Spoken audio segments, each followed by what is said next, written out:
Dala tayo ng Isabel's Inasal sa family outing. Hi, ako pala si Isabel at nag-beach pala kami dito sa Batangas. From Parañaque, dumaan kami sa SLEX, mabilis lang ang biyahe.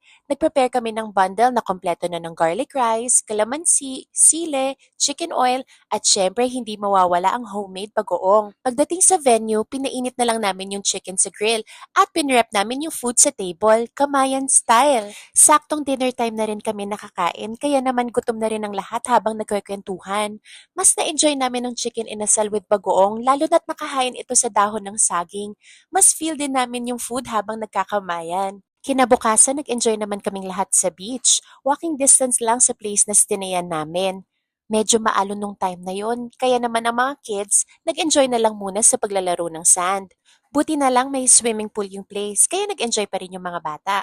Pagtapos, nag-prepare na rin kaming umalis. At syempre, hindi mawawala ang picture taking. Yun lang, thank